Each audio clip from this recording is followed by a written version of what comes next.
jeunes et les femmes du Sénégal répondent à l'appel d'Antonio Guterres, secrétaire général de l'ONU, en direction d'une mobilisation générale 2020-2030, décennie d'action pour la réalisation des 17 ODD, Objectifs de développement durable, 10 années pour transformer notre monde. Le consortium Sénégal de la Commission africaine de la jeunesse, en collaboration avec le Centre international de recherche et de formation de l'ONG internationale Paix et Bienveillance en Action de la mairie de Dakar et des organisations de femmes, ont officiellement lancé le samedi 25 juillet 2020 Dakar, ville créative pour la paix, l'abondance et les ODD.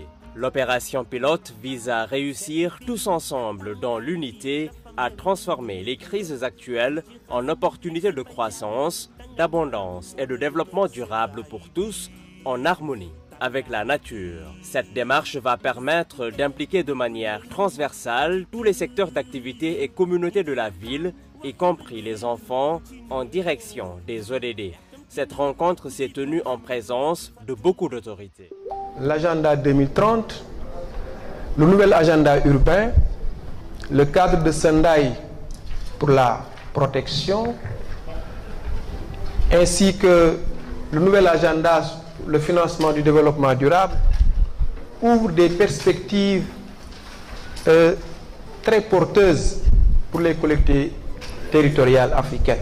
Mais dans le même temps, ces dernières sont confrontées à des défis aussi bien conjoncturels et structurels, liés à la crise migratoire, au changement climatique, à une urbanisation galopante et mal maîtrisée.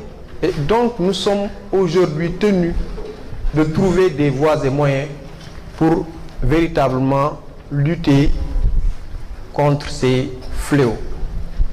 Et c'est dans cette perspective que la ville de Dakar a créé ce centre, qui est un centre régional. Présentement, il n'y en a que 2 en Afrique, le centre de Durban qui s'occupe du côté anglophone et le centre de Dakar qui s'occupe de toute l'Afrique francophone, avec 5 domaines thématiques: la planification urbaine, la résilience urbaine, la migration et la mobilité, l'agenda 2030 et le développement des ODD, ainsi que la sécurité routière. De manière pédagogique, à travers des coachings et des formations dispensées par l'équipe de professionnels du Centre international de recherche et de formation, CIREF, de l'ONG internationale Paix et Bienveillance en Action, du Consortium de la jeunesse et de l'ONG APAF en agroforesterie du Sénégal, cette innovation collective vise à seconder les efforts du modèle national de développement, du plan Sénégal émergent, de la réalisation des 17 ODD, de l'agenda 2030 de l'ONU, ainsi que des objectifs de l'agenda 2063 de l'Union africaine. Ma satisfaction est d'autant plus grande que les questions de paix, d'environnement, de changement climatique et de résilience sont au cœur de notre problématique du développement urbain durable, donc de l'équilibre et de l'harmonie entre les activités économiques, les ressources environnementales et les questions sociales. Aujourd'hui, la prise de conscience sur le changement climatique a progressé très rapidement ces dernières années. Mais l'écart entre les intentions à agir et les mesures nécessaires à prendre reste important. De même, si les informations sur les causes et les impacts du changement climatique sont largement diffusées, les solutions proposées restent encore peu débattues. C'est pourquoi mon élection à la tête de la capitale sénégalaise, dès mon élection donc, je me suis inscrite avec le conseil municipal de la ville de Dakar dans un futur voulu et non subi. En examinant les exigences actuelles de l'espace urbain de la ville, en identifiant les différentes formes d'occupation et d'utilisation de l'espace en termes de gestion durable et en donner une impulsion pour rendre Dakar propre afin de contribuer aux efforts d'amélioration du cadre de vie des populations. Le développement d'un cadre de vie favorable à la population est aujourd'hui un enjeu admis par tous, tant pour notre vie quotidienne que pour l'image de la ville vue de l'extérieur. Un cadre de vie agréable, c'est avant tout un environnement protégé et respecté par tous. Le fleurissement, l'aménagement de nos espaces verts, l'agroforesterie à travers la plantation d'arbres fertilières, la réduction de l'utilisation des produits phytosanitaires, le maintien de la propreté sont autant d'actions qui constituent cet enjeu. Le lancement a coïncidé avec les 1 an du consortium de la jeunesse du Sénégal, l'occasion de fêter leurs actions.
Ce concept est élaboré par Madame Sabine Deliver, chercheure en sciences appliquées, formatrice, coach et conseillère internationale, avec son équipe professionnelle du Centre international de recherche et de formation de l'ONG internationale de paix et bienveillance en action, présidée par M. Max Delour.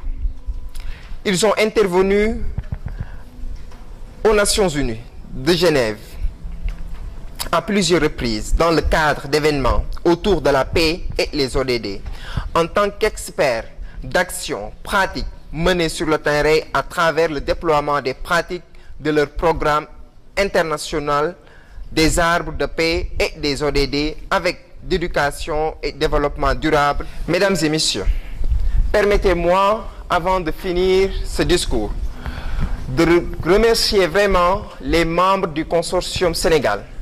Vous le savez très bien, cet événement que nous avons commencé à préparer depuis 1 mois, je peux dire, plus même d'1 mois. Donc depuis lors, notre équipe, les jeunes, franchement, ne se sont pas laissés. Donc tout le monde était engagé à se donner le meilleur de lui-même pour que cet événement puisse se tenir aujourd'hui. La pandémie du coronavirus a eu un impact considérable sur le monde entier et nous a forcés à changer nos façons de vivre, de faire et de penser. C'est aussi pour nous une gratitude au Sénégal en général et à cette ville cosmopolite de Dakar, fascinante pour l'ensemble des participants à nos activités, ville qui abrite le siège de la Confédération depuis sa création en 1969. La Confédération est une institution intergouvernementale qui œuvre pour la promotion de la jeunesse, des sports et des loisirs au sein de l'espace francophone et qui comporte 43 États et gouvernements membres et s'adresse d'abord et avant tout aux jeunes francophones. Mesdames et messieurs, les questions relatives à la créativité, à la paix et à l'abondance occupent une place de choix dans l'atteinte des ODD. C'est pourquoi nous saluons la présence et la participation de Madame le maire de la ville de Dakar au cœur de tout développement. Parce que la jeunesse est au cœur de tout développement. Les thématiques sur la paix et la sécurité ont toujours trouvé un écho favorable dans le cadre de la mise en œuvre de nos différentes programmations. Pour rappel, ces thématiques ont été largement partagées par les chefs d'État et de gouvernement lors du dernier sommet de la francophonie tenu à Erevan les 11 et 12 octobre 2018 avec l'adoption de la résolution sur la situation de crise, de sortie de crise et de conciliation de la paix dans l'espace francophone. Il serait indispensable qu'ensemble, à travers des actions d'envergure, que nous puissions accroître le potentiel des jeunes dans le cadre des opportunités et maintenir notre ville de Dakar dans le giron des cadres de paix, de solidarité et de fraternité. Mesdames et messieurs, le développement durable, si cher à notre monde, l'atteinte des ODD commence avec les enfants et les jeunes en bonne santé, en sécurité et bien éduqués dans un environnement de paix. Selon l'UNESCO, pour transmettre aux enfants du XXe siècle les compétences requises, l'éducation ODD 4 doit davantage se recentrer sur la formation des attitudes, la construction de comportements, l'inculcation des valeurs de paix, de civisme et de citoyenneté, et l'inclusion et le développement équitable. Le plan d'action prévoit, avec les autorités de la ville et des acteurs locaux, la mise en place de solutions innovantes et holistiques pour résoudre les problèmes en lien avec les ODD. Pour cela, 3 grands savoir-faire ancestraux africains et sagesse universelle oubliés vont être réintroduits. Premièrement, réactiver notre pouvoir créateur, c'est le savoir-faire individuel universel qui est la capacité de reprendre la maîtrise de nous-mêmes en pleine conscience et souveraineté, de réussir à avancer dans l'équilibre, l'harmonie, l'amour, la joie et la paix intérieure universelle, de redevenir comme un grand arbre stable et abondant entre terre et ciel. C'est aussi devenir des créateurs conscients de nos vies, capables d'activer nos forces intérieures de résilience et de transformation de nos problèmes en opportunités meilleures, de prendre soin de manière bienveillante de soi, des autres et de l'environnement et d'utiliser la puissance de notre instrument personnel, notre imagination et l'intelligence de nos cœurs pour révéler notre génie intérieur, trouver des solutions novatrices, créer délibérément nos vies et de nouvelles réussites et manifester de nouvelles richesses en mettant tous nos talents, énergie et dons d'innovation dans le monde au service du succès, du bien-être des autres et de notre planète. Pour s'entraider à cela, les jeunes du Sénégal lancent une innovation mondiale avec un outil d'auto-coaching et d'auto-management pour aider chacun et chacune à y arriver à tous les niveaux de nos sociétés et à intégrer et vivre les 5 piliers des ODD au quotidien: planète, paix, partenariat, population, prospérité, pour se reprogrammer tous ensemble à la paix, à l'unité, à la richesse et la réussite en connexion au service du bien commun et de la réussite collective de tous, comme une grande forêt d'arbres solidaires. Deuxièmement, réactiver le soutien mutuel dans la coopération. Ce sont les savoir-faire collectifs ancestraux en soutien mutuel de qualité et d'entraide bienveillante solidaire, basés sur les capacités de coopération en intelligence collective pour créer de nouveaux possibles et d'atteindre de nouveaux niveaux de cohésion, de performance et de réussite collective. C'est le savoir-faire de créer de nouveaux partenariats, de coopérer tous ensemble et d'avancer dans l'unité solidaire pour le bien commun de tous et la réussite de l'ensemble. Pour cela, des formations et accompagnements seront proposés au sein de centres socio-culturels des communes de Dakar, évoluant en centres d'action créative pour la paix, l'abondance et les ODD, pour stimuler la recherche, l'innovation créative et outiller les jeunes, le grand public et les professionnels afin de permettre à toutes les organisations, y compris les entreprises et écoles,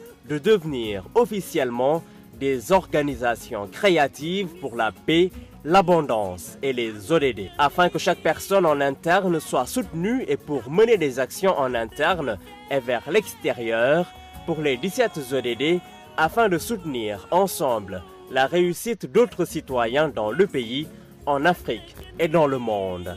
Enfin, troisièmement, réactiver la coopération avec la nature. Ce sont les savoir-faire dans la coopération harmonieuse avec les arbres, la nature et en particulier les savoir-faire africains ancestrales en agroforesterie avec l'utilisation des arbres fertilitaires.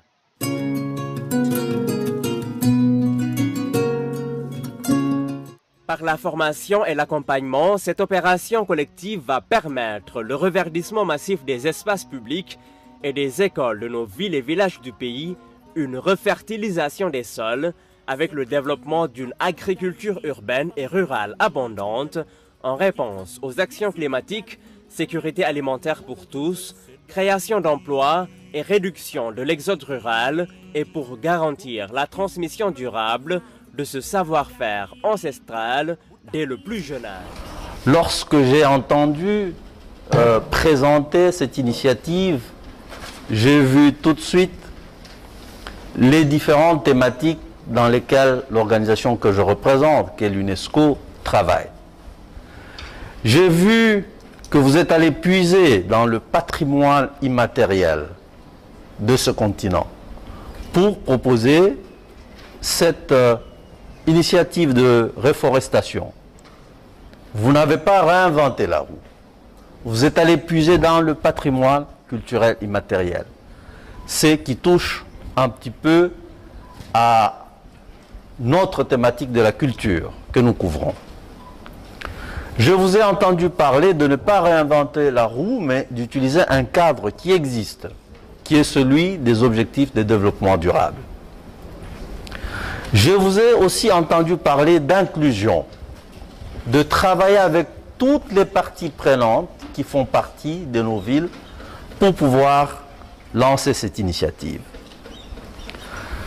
Avant que je ne puisse vous parler de ce que l'UNESCO fait dans ce cadre, je voudrais vous rappeler ici que lors de la célébration de la Journée mondiale des villes en 2019, les représentants du comité de pilotage de la coalition internationale de villes inclusives et durables se sont réunis au siège de l'UNESCO pour discuter des engagements pris lors des événements antérieurs en 2016 à Boulogne et à Nancy en 2018 et définir une feuille de route avec des plans d'action concrets pour la mise en œuvre de ces engagements.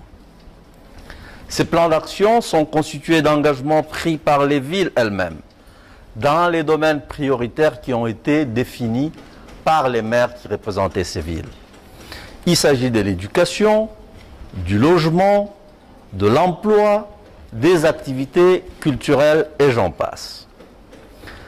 Afin d'établir les partenariats solides pour mobiliser les ressources qu'il nous faut pour pouvoir mettre en œuvre ces plans, l'UNESCO encourage donc la collaboration avec les partenaires d'institutions telles que la chaire UNESCO sur l'urbanisme inclusif, les fondations Open Society et l'Observatoire international des maires sur le vivre ensemble.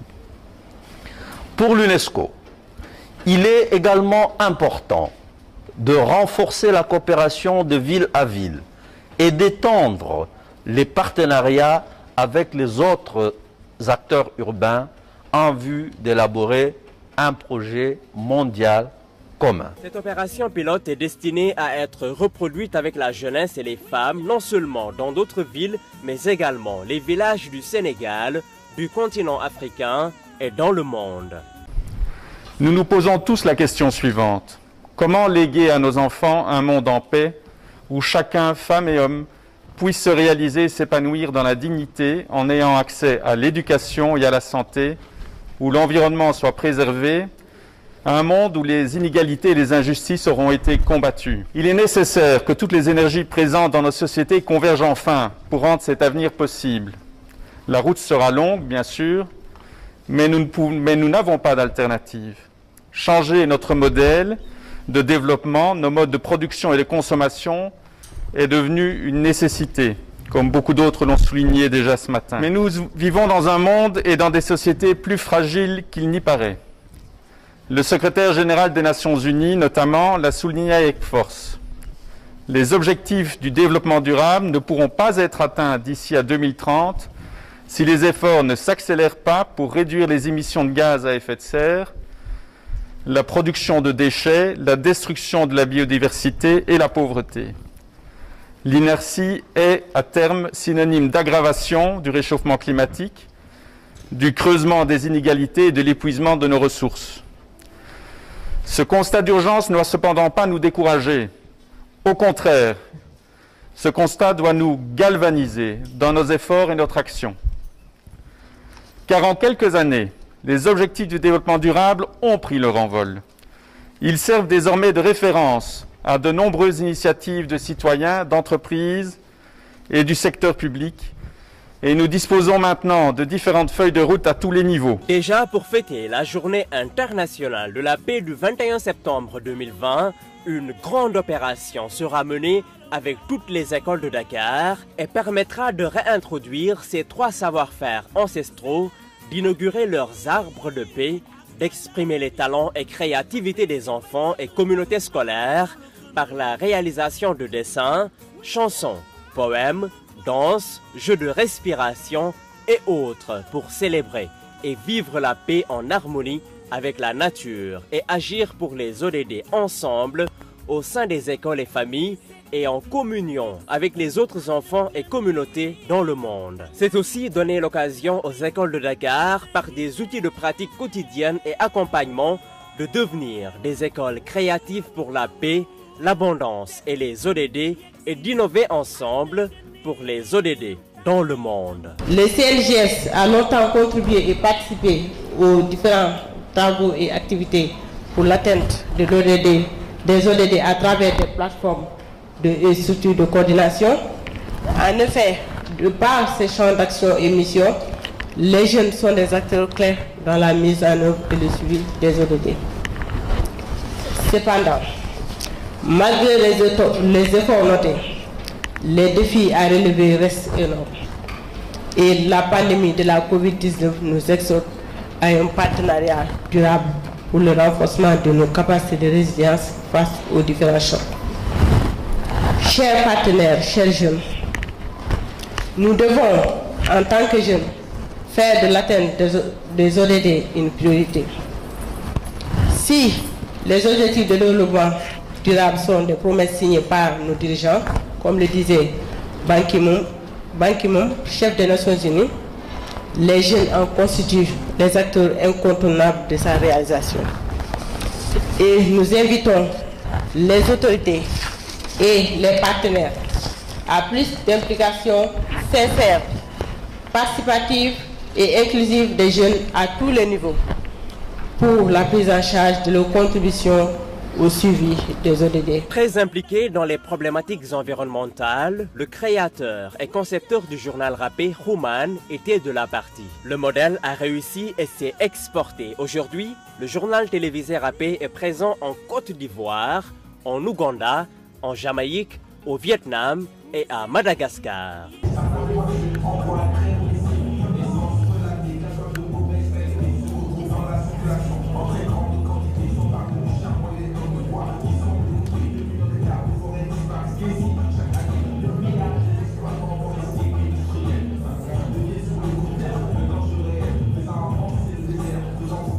On a créé ce mouvement hip-hop, en tout cas on l'a popularisé au Sénégal depuis plus de 20 ans. Et actuellement, si vous constatez dans le monde entier, quand on parle des villes créatives, en tout cas des villes où le hip-hop est très développé, Dakar en fait partie. Et quand on parle de développement, d'objectifs de développement durable, comme on dit, je pense que la première des choses, en tout cas, c'est de permettre aux jeunes de pouvoir s'exprimer, de pouvoir prendre le contrôle de leur environnement. Et en prenant le contrôle de leur environnement, la première des choses, c'est, si vous avez remarqué, à travers toute la ville, vous avez vu qu'il y avait des tags, il y avait des graffitis. Le graffiti, contrairement aux pays, par exemple, occidentaux, où c'est considéré comme de la dégradation du mobilier, ici c'est plutôt considéré comme de la revalorisation.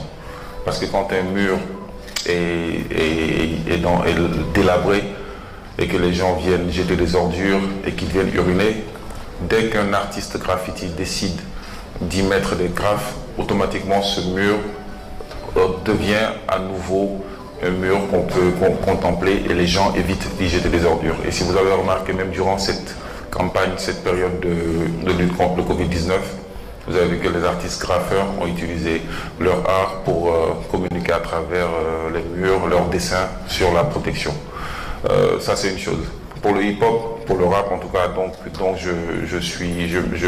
ce mouvement dont je suis membre, je pense qu'on a beaucoup contribué à donner la parole, l'information, à contribuer à faire des campagnes de sensibilisation dans les villes, dans les quartiers, à dire aux jeunes de pouvoir se réapproprier leur environnement. C'est vrai que on va lancer un appel surtout aux autorités, aux décideurs, de prendre un peu plus en compte justement l'environnement direct. Parce qu'aujourd'hui, quand on vit dans un environnement urbain, on a l'impression que les habitations ne respectent pas la partie, on va dire, la verdure. Parce que je vois très peu de quartiers qui respectent dans leur construction, qui respectent ces espaces verts. Ce projet est une innovation apportée dans le monde pour en faire l'expérience concrète tous ensemble et créer de nouveaux possibles meilleurs pour tous en connexion avec l'abondance, l'intelligence et la sagesse de la nature et notre vraie nature. L'action de l'équipe France est totalement et je dirais viscéralement orientée vers l'impératif de réalisation des objectifs du développement durable. C'est notre colonne vertébrale. Pour cela, l'équipe France met en œuvre un certain nombre d'initiatives et met au cœur de toutes ces initiatives la jeunesse. La jeunesse est l'objectif d'égalité entre les femmes et les hommes, qui sont les deux marqueurs de la réussite de notre coopération. Notre action au Sénégal est aussi, bien entendu, en droite ligne avec les orientations du plan Sénégal émergent, bien entendu. Et je suis très heureux d'avoir entendu tout à l'heure le coordinateur du consortium de la Commission africaine de la jeunesse nous dire ici au Sénégal, nous indiquer que le plan d'action Dakar Ville Créative venait en appui du PSE et en appui de l'objectif du PSE de mettre en œuvre ces objectifs du développement durable. Il nous a aussi précisé qu'il entendait, que ce plan d'action entendait élargir son impact au-delà de la seule ville de Dakar. Et on l'a bien compris dans la présentation qui nous a été faite, et tout ça a été passionnant, que l'objectif de ce plan d'action est bien entendu un objectif national. Et sa vocation est nationale, elle ne se limite pas à la seule ville de Dakar. C'est pour nous une donnée essentielle puisque pour l'ambassade de France, l'un des objectifs de son action est de réussir à rapprocher sa coopération, à rapprocher l'impact de ces initiatives au plus près des populations et dans les territoires les plus éloignés de la capitale. Ce plan d'action est une initiative très originale, très innovante et profondément utile que nous voulons saluer. La cérémonie de lancement a été clôturée par la remise officielle des diplômes par les représentants du CIREF, Centre international de recherche et de formation, de l'ONG internationale Paix et Bienveillance en Action et par les autorités présentes. 2 ambassadeurs ont été nommés, Khadijatou Baldé et Gunman Khouman, qui vont travailler de concert avec l'équipe de Dakar, ville créative pour la paix, l'abondance et les ODD. La Commission africaine de la jeunesse est un réseau panafricain indépendant fondé par des responsables de la jeunesse afin de favoriser les synergies entre les jeunes et les organisations de jeunesse sur le continent et la diaspora. Elle compte actuellement 55 pays membres. Sa mission principale est l'intervention collective sur le terrain autour de 5 domaines d'activité: le renforcement des capacités, paix et sécurité, bonne gouvernance, santé, bien-être et entrepreneuriat et l'employabilité des jeunes.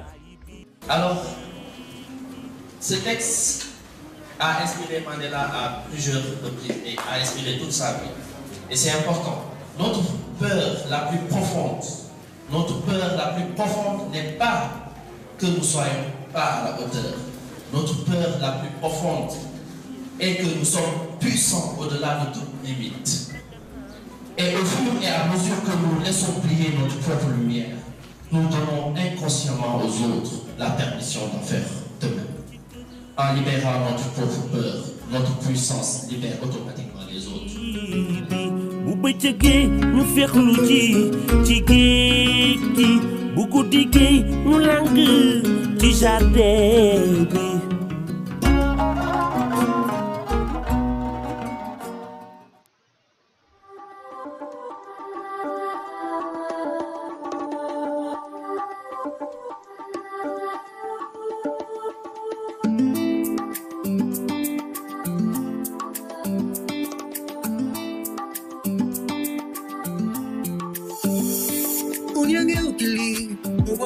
Sako le meme kinya di onzingi la kia trobeoi aberi disi chapa siti le rochamina kia kinya la morocho bengalejwa oboso Yakinia, la morocho, ingale joie.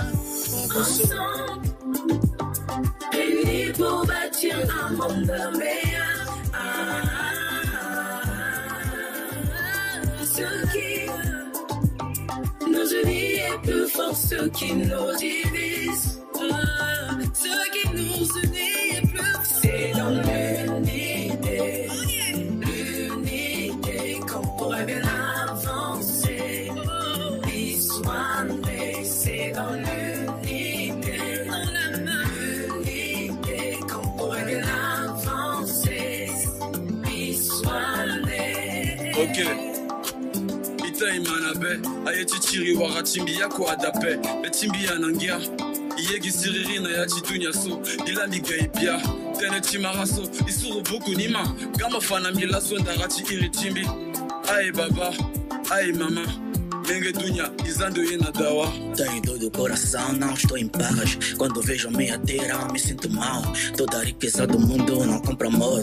Não vale isso tudo, vens no braço. Lágrimas caem do céu. Sou triste, está papão zambé. Nunca podemos se entender. Só podemos se amar. Unis pour bâtir un monde meilleur. Ce qui nous unit est plus fort, ce qui nous divise.